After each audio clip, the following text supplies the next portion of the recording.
money made is equally important in a man's life and his empire. So let's get into your No way, dude. It's more important. It's more, right? You can't do anything. I decided to again uproot my life, move to Colorado, start a marijuana business, leave mortgage banking, which Doug was very supportive. Welcome back to another episode of Struggle Success Podcast, where we sit down with entrepreneurs and leaders who are building success in businesses and life. Today's guest is Chris Hardiman, Executive Vice President at Fusion Home Loan. Chris has a super friendly, laid-back personality, but don't get it twisted. He is sharp as they come. Chris has a lot of knowledge about business, especially when it comes to real estate and mortgages. A lot to get into, so let's go.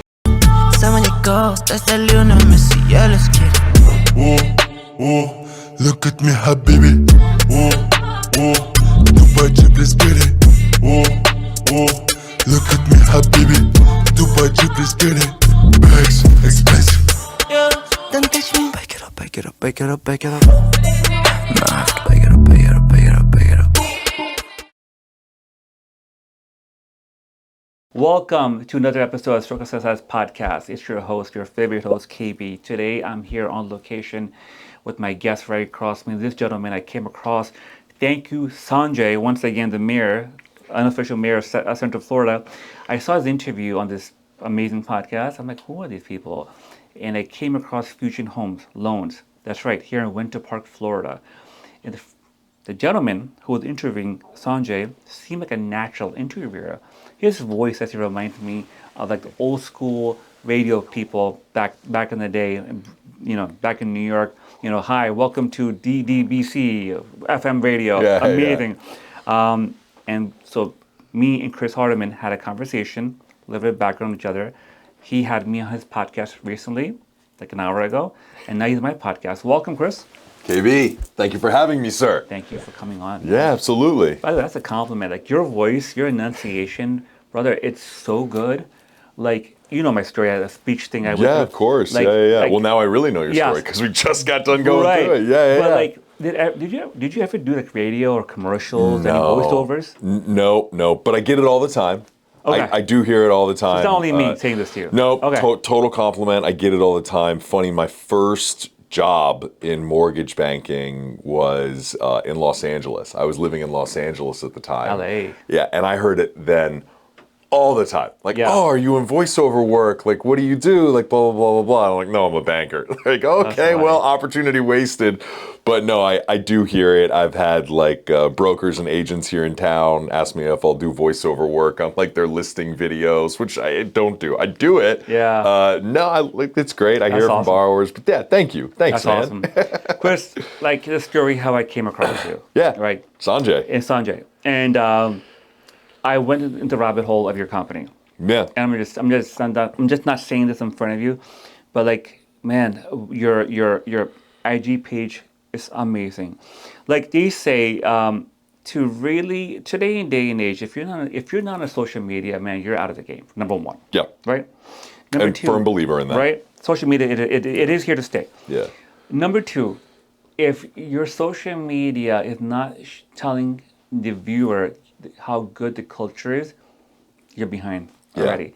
Your social media does all that. It shows the culture. It shows how people are happy. It shows that you guys are working. It shows the owner of the company's vision. So salute you to doing that. Thank you. Thank you. Yeah. No, absolutely. I'm gonna get into that, how important that is in a second. But let's get started with your childhood, my friend. Like, where are you from? Were you born in the upper class, middle class, lower class? Just go into the birth origin story. First off, this is like super exciting for me to be in the other chair. Yeah. Because first off, I love talking about myself. My wife is always like, wrap up the story. Like, come on, she hates it at dinner parties. We're very similar. But like, I never get to be in the interviewee chair. So this is super cool. Very exciting. My upbringing. So I would say like solid upper middle class, right? Upper middle class. Funny enough, this is actually a lot more common now in 2025. I see it a lot with like the younger kids and everything. But in 1986, when I was born and raised Orlando was like pretty uncommon. Not a lot of people that are, 40 were born and raised in Orlando, and I'm one of those kids. So, OG. OG, born and raised Orlando, Florida. Both of my parents relocated really from New York, Pennsylvania, New York, but she was in Pennsylvania or New York at the time. They both relocated down to Orlando to work for Disney in like the heyday, like the crazy days of Disney World. They met at Disney World, and I was born into a Disney family, basically.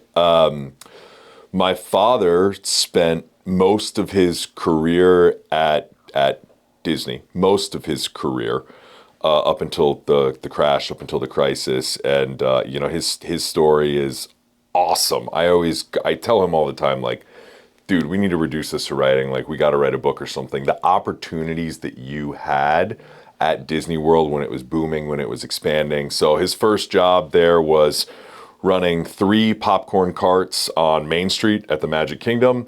And his last job was head of operations development, like all over. He did Pleasure Island, he did Boardwalk, he did the California project out in California. Like, he was all over. The opportunities that he had were remarkable. But he was a corporate guy. He worked for a massive publicly traded company, right? That was kind of always his gig, and that's what I saw growing up. My mother stepped away from the corporate gig pretty early on. She had well, you're my age, you remember this stuff. You remember Jazzercise? She bought a Jazzercise franchise and did that when I was younger. That gave her the flexibility and the freedom to be a little bit more involved in my life because she could kind of work on her own terms as that sort of franchisee. And then she was also into equestrian training dressage horses.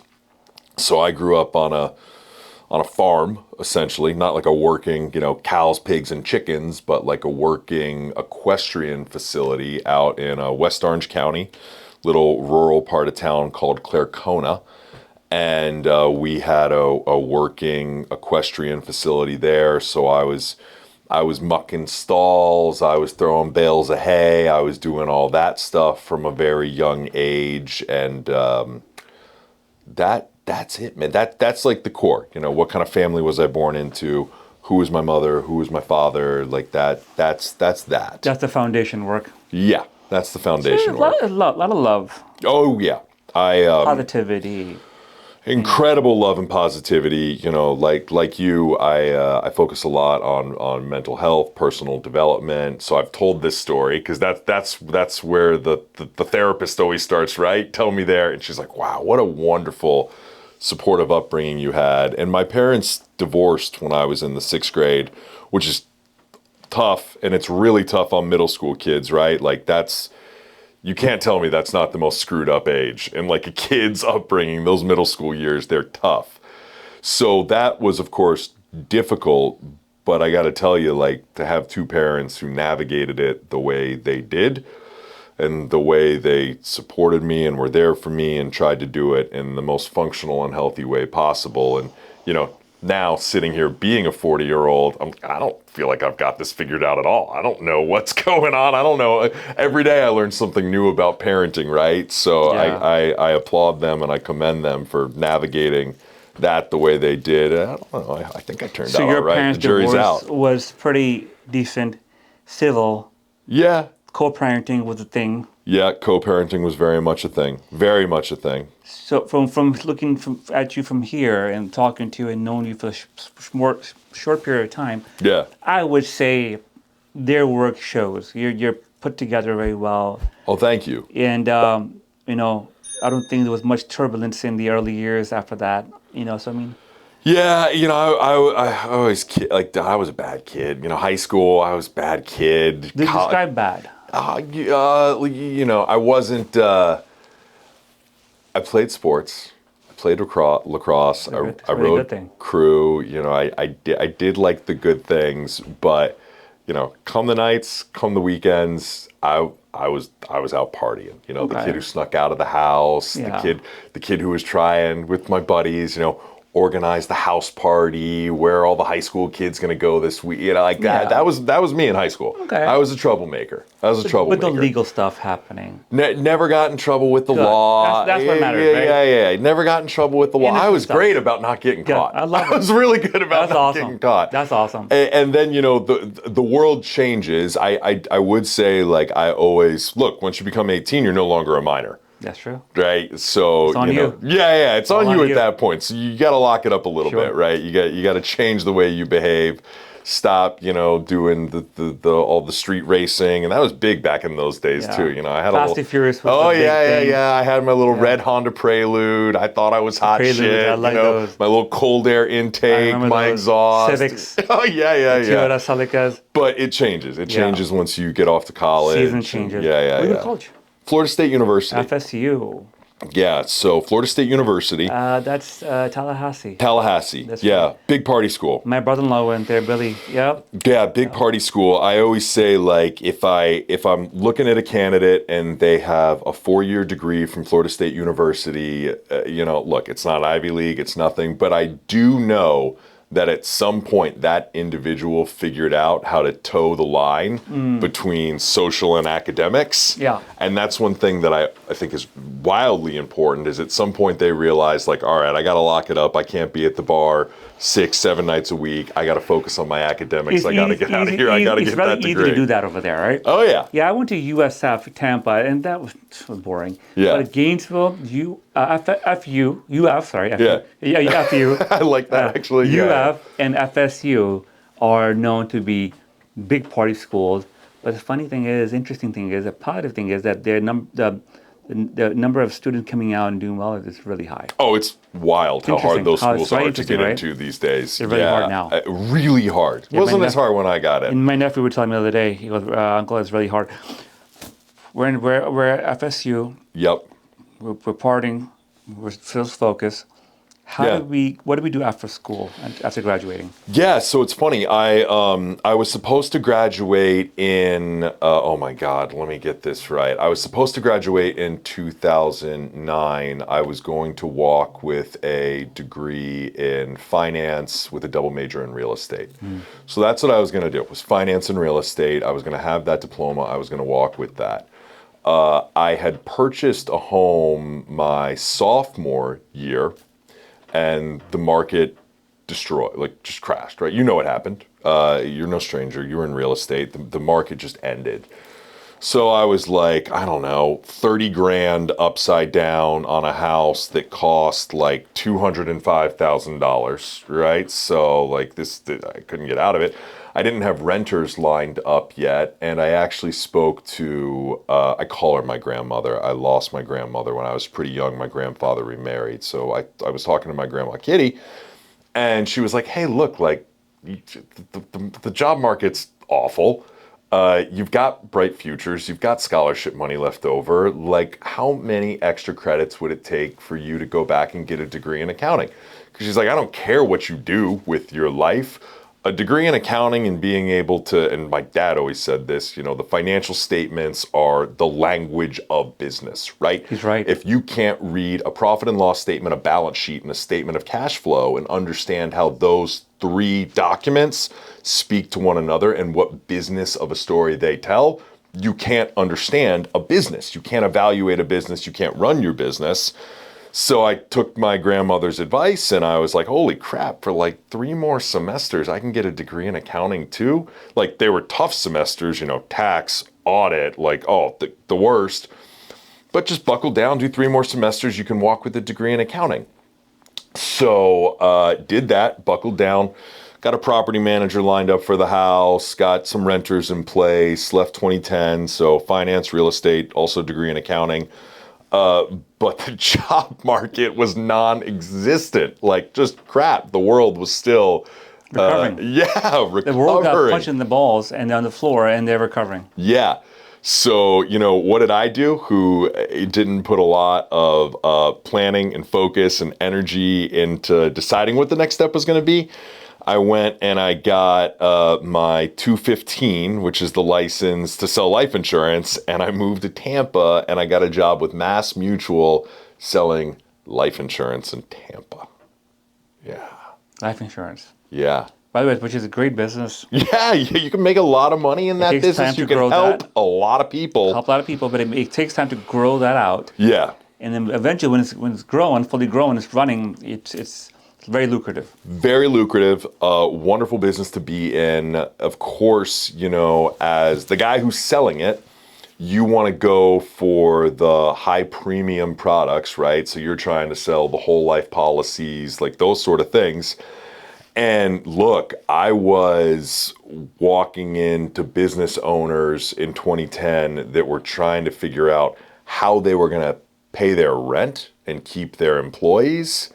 And I'm like, you know, hey, how does a $5,000 a year in annual premium whole life policy sound? I was getting the names I was called, the things that were said to me, getting thrown out the door. It wasn't fun, but I will tell you, like, I never look back on any period of my professional or personal development and think like, well, that was a mistake. Oh crap, I shouldn't have done that. And maybe some of the things I shouldn't have done, but there's always a takeaway. And I will tell you, like, what that period of my life taught me in terms of moving beyond rejections and just kind of being sympathetic to what the other individual was going through, right? Like, why did they say that to me? Like, how could I have done this differently? And by the way, like, move on, go, next.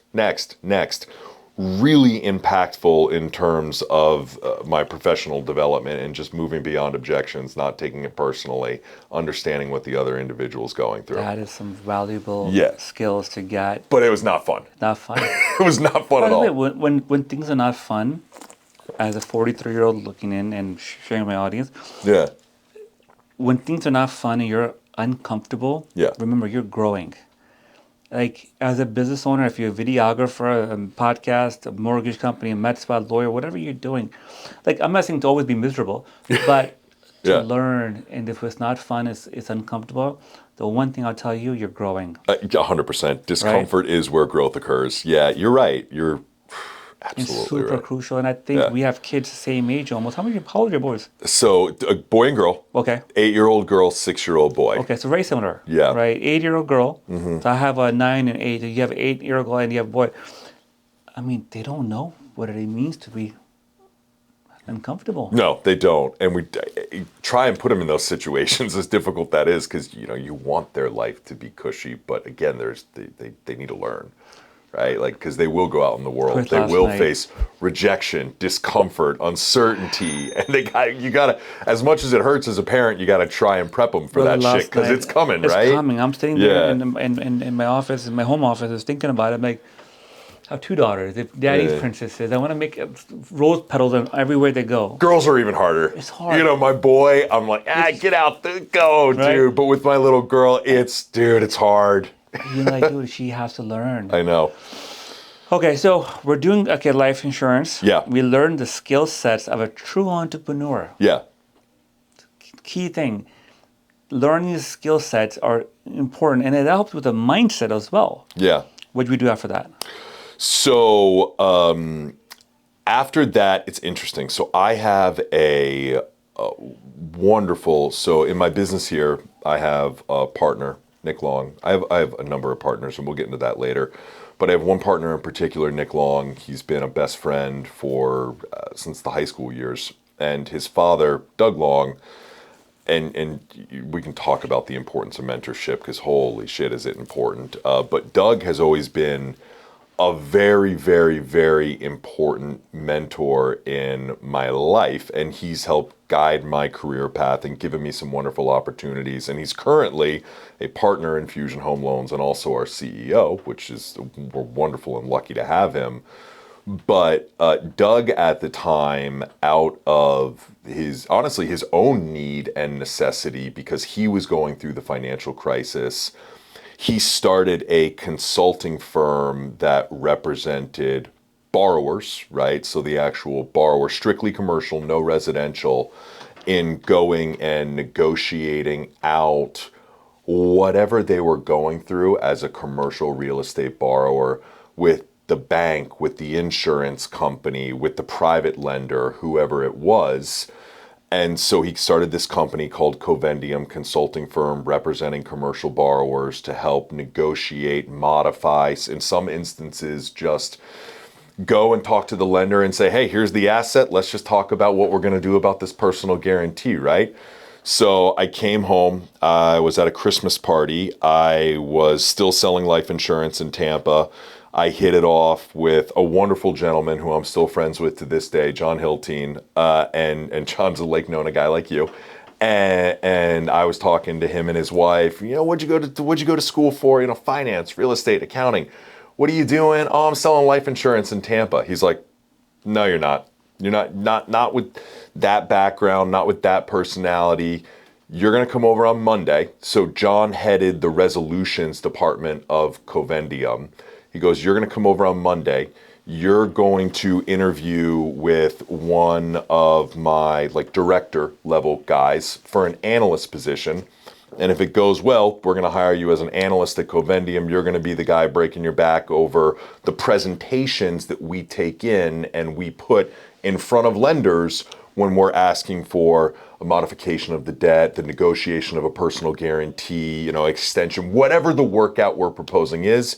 You're going to be the grunt little analyst that's putting together the packages that go out there. So I did that. I got that gig. We grew that company from 2010 to 2012. Covendium, we negotiated about $4.5, almost $5 billion in a very short period of time of commercial debt obligations on behalf of, everything, dude, everything. Physicians that bought their building and wanted to become landlords, guys that own self-storage facilities, massive residential real estate developers, lots of guys who owned franchise hotels. So just everything. So I had insight into lots of different businesses, really, really deep knowledge of their financial statements, how they operated, why they failed, how you could get them back on track. Debt versus equity structures, what that all looked like. It was awesome. Dude, at 22 years old, I got called up to go testify as an expert witness in federal bankruptcy court. Thankfully, I got over there, didn't have to testify, but I'm like, what am I doing here? Expert witness, federal bankruptcy court? I'm 22, this is crazy. But that was a crazy time, just what was going on in the world at that time. Crazy. Wow. Yeah. It's funny how chaos sometimes makes the best situations, right? Yeah. I didn't think there was a single, and look, that job, I think my starting salary was $45,000. What year was this? 2010. Okay. Yeah. That's low. Even 2010 that's low. Yeah. Right? Yeah. Then, but it was an opportunity. The opportunity, and you looked at it that way. Yes. I think the issue we have today's day and age, most people, they look at the numbers so much. Yeah. Look, I get the number. If you have family, you have kids, you have a lot of responsibility. But if you're young, I had a dog. and you eat tuna fish out of a can, and some eggs to survive, and Correct. sleeps on someone's couch. I'm not saying to do that, but for the opportunity to get the experience, don't focus on how much someone's paying you. Look at what you're gonna learn from it. Yeah. Because not every opportunity is gonna teach you the same. Yeah, and these guys that, along with Doug Long, started this company, these are guys that succeed in any market, right? Yeah. So to get exposed to that and to just Learn, be a sponge, I love it. Osmosis off that, What happened after that that? was huge. So the world kind of corrected, right? There wasn't. It always does. Yeah. There wasn't so much debt to be worked out. So that company got wound down. I went to work for a gentleman by the name of Steve Parmy, who was on the other side of the table. He was the guy who was actually, or his company, was the guy who was buying a lot of the distressed debt. So we were sitting down and having a conversation with him about how we work it out. And look, these conversations were never adversarial. What do they want? They want to start getting paid again, right? What does the client want? Well, sometimes they want to keep the assets. Sometimes they're over it, right? So I went and I, again, took an analyst role with Steve. and kind of worked my way up within his group to sort of I would say like an asset manager role. I took on some of the assets that they had bought the paper on, taken back, worked out. Really interesting opportunity in my life. I went and I ran a Part 145, a private jet repair station out at the Sanford Airport. Had 13 mechanics reporting to me. We were fixing Lear jets and King Airs and Citations, and and ended up doing a different exit with that business opportunity, which is just, you learn so much about different industries when you go jumping in different industries. Oh, I'm all over. So much. Very similar to me, man. Very similar story. It's not that typical American dream to do that. American dream is like go to school, do accounting, law, whatever, engineering, and stay there and end there. Yeah. Where you and I both, it's very interesting. A lot of similarities. We divorced households, jumped over here, did some sales here, learned here, had mentors here. Yeah. Again, I think mentorship is one of the few things that I recommend for everyone. If you don't get one, go find one and invest in one. Immediately. Right? Yeah, it's huge. It's huge. So I'm doing that.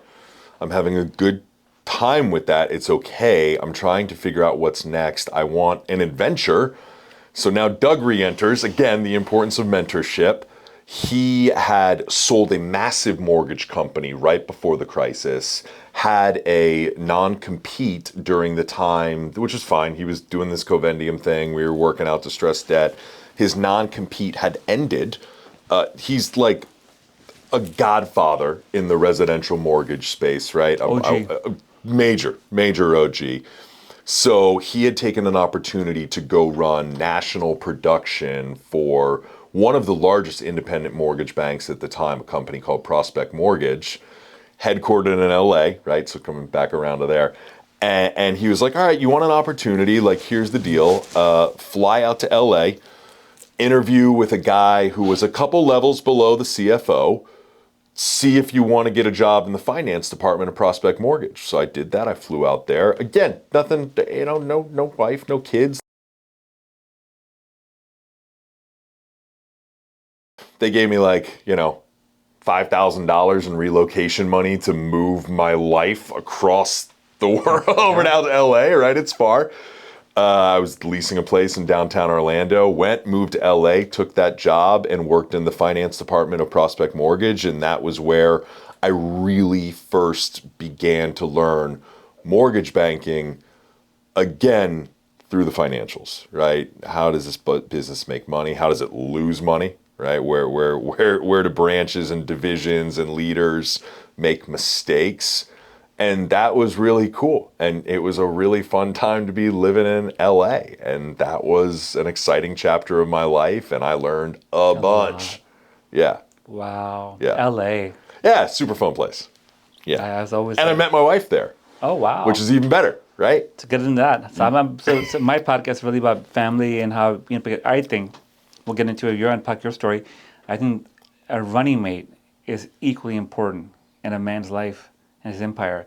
So let's get into No way, dude. It's more important. It's more, right? You can't do anything without the supportive partner at home, and you're blocking, you're tackling, you're dividing tasks. Like, yeah. So talk about that. How'd you meet her? Yes. Where'd you meet her? So funny, I was working at Prospect Mortgage. I was in the finance department. My Nick, my best friend and partner, told this story at his best man speech. So literally, she worked in the accounting department. Her boss had to approve any journal entries that I was going to make over $1 million or whatever, which for a company that's doing $10 billion in volume, that's a lot of journal entries that are actually over $1 million. So I'm always going over there. I'm getting her boss to sign off on them. I'm hanging out longer than I need to hang out in those cubicles, and I'm flirting with Supatra. That's my wife, Supatra. Cool name. Great name. She's awesome name. She's from Thailand. Supatra's from Bangkok. I love that. Which is a whole other chapter of our life and our story and everything. So I am doing this thing. I'm at Prospect Mortgage. It's cool, but I live in a cubicle. I'm staring at screens. I'm learning a bunch, but it's not like, to use the cheesy phrase, it's not filling my cup, right? Like I'm not out, I'm not doing entrepreneurial anything. Like I literally am a cog in a machine in front of screens. Wasn't exciting for me. So I'm going to get the years wrong. It's like 2013, 2012. Enter another old friend, Steve, dude who I was working with. We have this idea. Marijuana was just about to go recreational in Colorado. Just about to go, as a matter of fact. Was Colorado. One of the first ones where it went rec, right? It had been medicinal for a while. I remember I was sitting, in front of my laptop, live streaming the city commission meeting when a city in Colorado, Aurora, voted in rec cannabis. And I decided to again uproot my life, move to Colorado, start a marijuana business, leave mortgage banking, which Doug was very supportive. Again, serial entrepreneur, this guy, he was like, yeah, you got to go on this journey, man. Go, give it a try. Can't wait to hear how it goes. Always going to be here for you. Go do that. Yeah. So my CFO throws a happy hour for me. And of course, he invites the accounting department because finance and accounting were like this. I go up to Sapatra and I'm like, hey, look, here's the deal. Let me take you on a date. I'm gone. I'm gone in like 3 weeks. I'm moving to Colorado. If you don't if it doesn't work out well, not going to be any awkwardness in the workplace because I'm out of here. Just let me take you on a date. And she did. And the rest is history, dude. Like, she will tell you, like, I wasn't so sure about you at first. I tell the exact opposite story. I'm like, nope, like for sure, this is it. The one. Yeah, this is the one. Very similar story. Yeah. I love it. Jury was out for her for like a little bit. It is for most women, right? Yeah. You got it. Did long distance for a while. She kept that job in LA. And I was going back and forth because it took me about a year to like find the land, purchase it, get the architect, to find the right engineers, do all the things to build the facility. So I was, I had a laptop, I could work. I was going back and forth, not super frequently at first. Frequency increased as the seriousness of the relationship increased. And then probably about 18 months, I want to say. I should have had my timelines better. I decided I was going to ask her to move to Colorado, right? What does uprooting a move to Colorado means? It means I got to show her I'm serious, right? So I fly out to Hawaii, propose to her out in Hawaii, which was beautiful. And she says yes. Sweet, right? Won that one. And then she moves to Colorado and she goes on this completely insane, marijuana adventure with me running this weed business out in Colorado. She's working with you? No. She stayed in mortgage banking. Good. She found another mortgage bank out in Colorado, got another job in accounting, kept doing that while I was doing my crazy marijuana business thing. That's amazing. Yeah. Wow. Mm-hmm. You met the love of your life and she moved with you. Yeah. And she said yes. And she said yes. Lucky man. Uh-huh. So just help me out. So after the mortgage, when I get into, it's after the weed, when I get back into the mortgage, right? Yeah. Okay. So built the marijuana business up. It was hard, man. It was a difficult industry. I think some other states put in place better regulation that probably equip entrepreneurs to be more successful in that space. Again, kind of like what I said earlier, I don't look at any period of my life as, oops, I made a mistake. There's always a learning opportunity to be had. I've just had so many wonderful people in my life who've gone on these adventures with me. I had two best men at my wedding, Nick Long and Andrew Engelman, right? Nick I'm partners with today. Andrew, I'm actually still partners with today in some real estate, but Andrew moved to Colorado and went on that adventure with me, building up that business. And holy shit, man, did we learn a lot about what to do and what not to do from that adventure in Colorado. Managing personnel, really unique personality types in the cannabis industry, as you could probably imagine. I have stories. Yeah. So really interesting, personnel, dealing with HR, hiring, firing, managing people. We built a exceptionally complex because we were in the processing of the plant, not just the cultivation.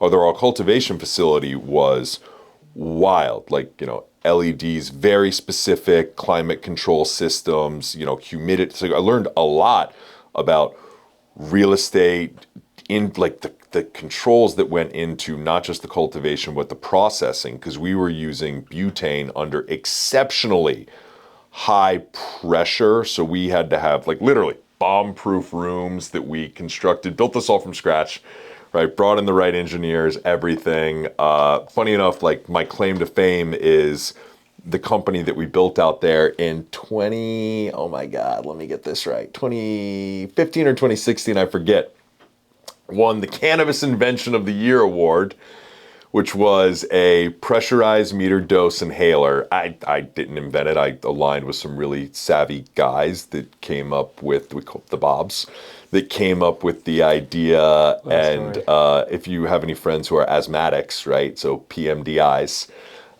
they delivered a measured dose of either THC or CBD through this inhaler, and it blew up. It never made a ton of money, man. You'll love this though. Oh my God, it's good stories. So you'll love this. I had a great buddy. He's still a good buddy, Barry Rothbard. Shout out to Barry, who ran our social media at the time. And he was such a good dude. He was kind of ahead of the social thing.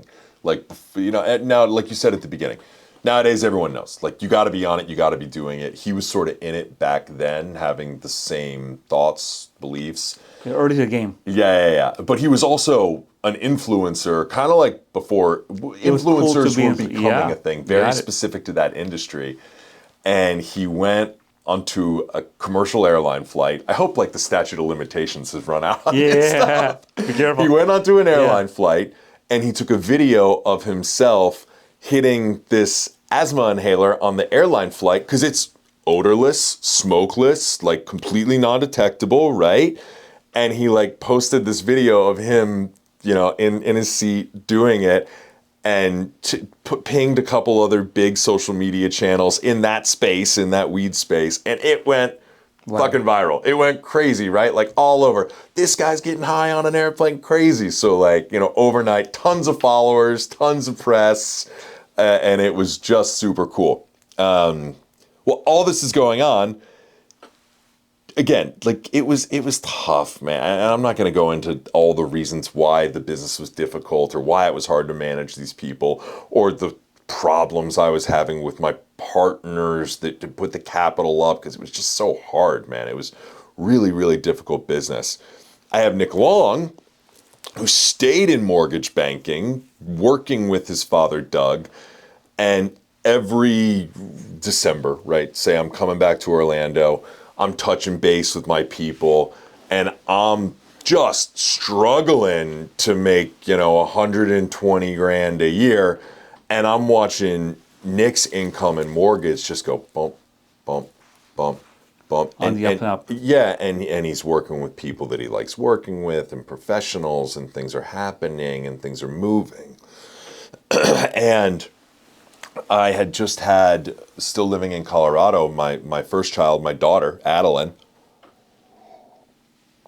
needed to kind of figure out what the next steps look there, right? Like, all right, things are different now. Like, I'm not just like a dude with like a wife and a French bulldog anymore. I'm a dad. We want to have another kid. I got to figure out what the next step looks like. So literally I called Doug and I was like, hey, look, man, here's the deal. This has been fun, learned a lot. I want to get back into mortgage, but this time I want to come in on the origination side. I want to get licensed. I want to get into sales. I know that the income potential there is, literally as much as you can produce and grow and build, there truly is no limit, right? Like, are there guys that make $10 million a year doing mortgages? Very few. There's like one, Sean. He's a great dude. He's my boy. But like, that's very difficult. But you can make a lot of good money doing it, and truly as much effort as you put out, you get back. So, end of 2017, I get licensed. I move Supatra and Adeline and our French Bulldog Hudson back to Orlando. We rent a little place right next to the office because I was not in sales before, so I knew it would be relentless hours to bring myself up to speed and build my book. I had a bonus, right? I was from Orlando, so I had my sphere, I had my people I could reconnect, reintroduce myself as Chris the loan officer, and I moved back here and I did that. And I exited that marijuana business, sold the facility, sold the brand and the IP, which we had separately, and came back here and became a loan officer at AmeriFirst Home Mortgage. What a year? The very end of 2017. Wow, before COVID. Yeah. Did you do well with the exit at all and make any money, or did you break even? Or lost some? That was tough, man. Really? I lost money. The investors lost money. It was a brutal industry. I'll be honest. Yeah. Do people do well in that though? Oh yeah. Yeah. Was anything else? Like anything else, going back, again, Colorado was exceptionally difficult. The taxation structure was very weird. It's taxed on gross revenue at a metric that was established by the government, what they thought your gross revenue should be. So like even more bizarre, like I will tell you, like, not to make it too simple, but it's sort of like it was the gold rush, right? Like picks and shovels. The further you could get away from touching the plant, the easier it was, in my opinion, to achieve profitability, right? So the guy selling the soil, the light, the pots, They all do well. Picks and shovels. They were doing really, really, really well. The licensed operators, it was difficult. It was difficult. Tough. Yeah. A lot of licenses were issued, and it kind of, because so many licenses were issued to mom and pop operators that weren't capitalized well enough to kind of run it properly, and I think to a certain extent we were guilty of that as well. It became a race to the bottom of wholesalers and retailers driving down prices faster than they should because they were just looking to meet obligations and keep the lights open, right? So they weren't maintaining the price points needed to truly achieve long-term profitability. And then you go through the times. There's a consolidation phase because businesses are going under. It was very interesting. Again, like super educational, great learning experience, but to answer your question, like, no, that was not a capital event for me by a long shot. Yeah. Yeah. No. Learn a lot. No. You got a lot of great knowledge, Yeah. and education. I mean, how old are you now? 39. 39. Wow, you're still young, man.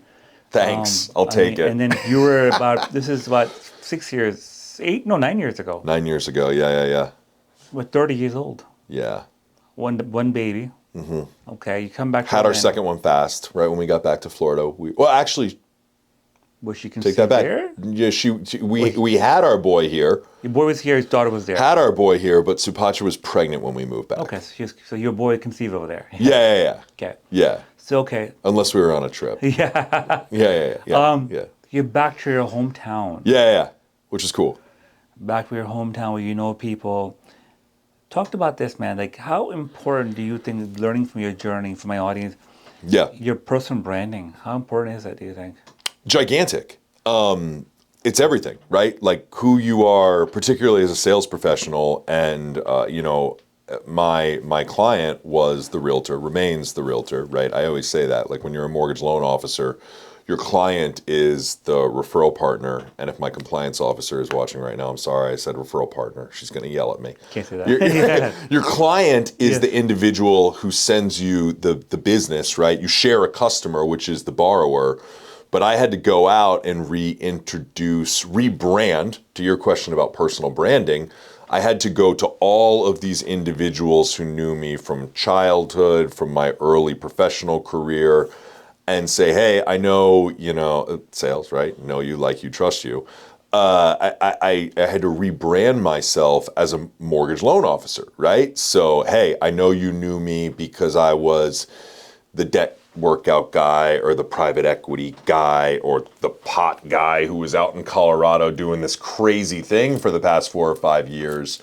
But now I'm a mortgage loan officer, and this is why you should trust me in that capacity and send me your business, right? So it's everything. If you can't successfully do that, how are you going to get referrals?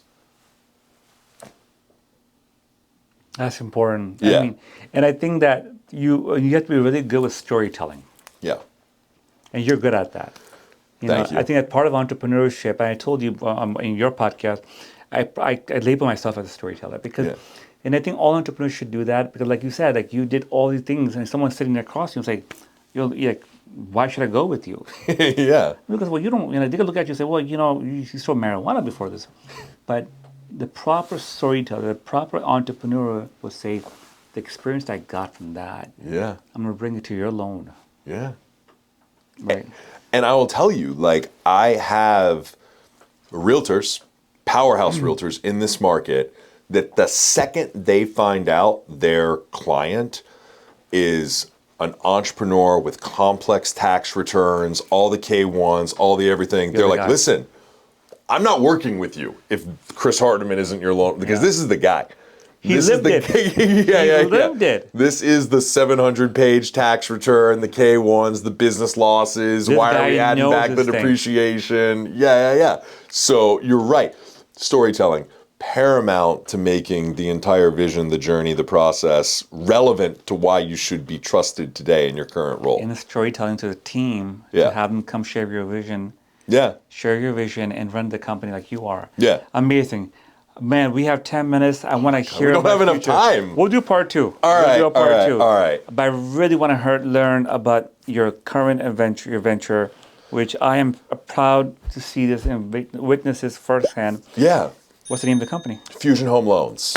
So, and again, man, we have to do a part two because we're missing so much of like, move back, single little loan officer doesn't How'd have you a single build that? client. Yeah. Jump through But it, man. no, it's Yeah. okay. It's okay. Yeah. It's okay. So Fusion Home Loans is an independent mortgage bank, right? So my partner Nick and I always had visions of how we would grow and expand and go from working for someone. Because in mortgage banking, it's very difficult. Like if I wanted to become a broker, I could do that overnight. I could make a decision today.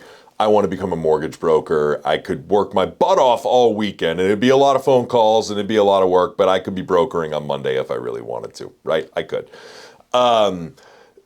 To become an independent mortgage bank and be able to underwrite in-house, deliver correspondent into investors, have a lot more control over the process, which is really why our realtors have always grown to trust us with their customers over the years. That is a very difficult thing, and it requires a lot of capital just because of the regulatory bodies. You need to show net worth requirements. There's a lot of things that go into it. And so we had to figure out a way to start our own shop, found our own company, have control of all the things that we want to have, but also try and fast forward, right? Step into the future, skip over that broker part of the origin story and step right into banking. And we looked at it from a couple different ways. Do we buy a shell? Do we recapitalize it? Do we take outside capital do like a little friends and family raise, which we went down that path. But ultimately, we were presented with an opportunity from a gentleman here in town, Joe Nunziata, great dude. The story of how we got linked back up with Joe is a story too long to tell in the limited time that we have, but a wonderful, wonderful guy. And there was an opportunity with a company called Acrisure, and Acrisure Parent Co. is a massive entity, 16 countries, 23,000 employees, $5 billion in gross revenue. They have a subsidiary here in town, Acrisure Mortgage, previously FBC, and Joe came to us, and we were like, I don't know, I think like $500,000 shy of a $10 million capital raise to buy that shell, recap that, and he was like, look guys, like I'm not buying or selling. As a matter of fact, if that's the path you still want to go down, I'll even invest with you guys. But instead of taking outside capital, what if we looked at this from a different perspective? Say no to all the investors, which everyone was super cool about that. You kick in a little bit more money. Acrisure Mortgage will kick in dollar for dollar. Let's start this thing as a true joint venture, right? We'll be your partner. We'll actually be your partner. So now all these fixed costs that you were doing this large outside raise for, the human resources, the finance, the secondary, the capital markets, like all these departments, we'll make them available to you at a just variable cost, right? Variable cost, which we love that control, that aspect of it. You get full autonomy with all of the items that you want as a founder, right? What do you want to control? The culture, the brand, the messaging, the people, our our underwriters, like that's all ours.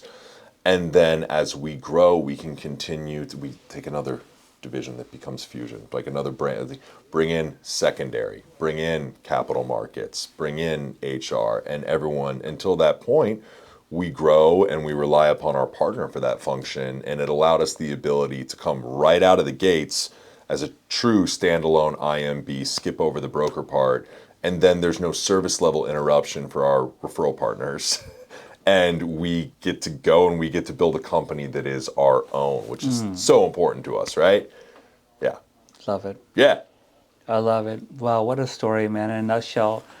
You missed a bunch of it. I did. I know, but that's okay. We'll do this We again. have to do another one, and I promise we will do it. But I want to get into that from you entering Orlando and opening this up. There's a big piece there. But to now, to kind of sign off here in a second,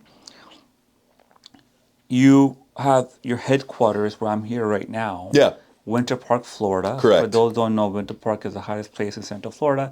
The zip code is worth a lot of money. Yeah. I learned that when I moved here, and if someone looking to buy a home in Winter Park, make sure you have to do pretty decent because it's not easy to get here. No. Right? Yeah. It's a hot zip code. It's a hot zip code.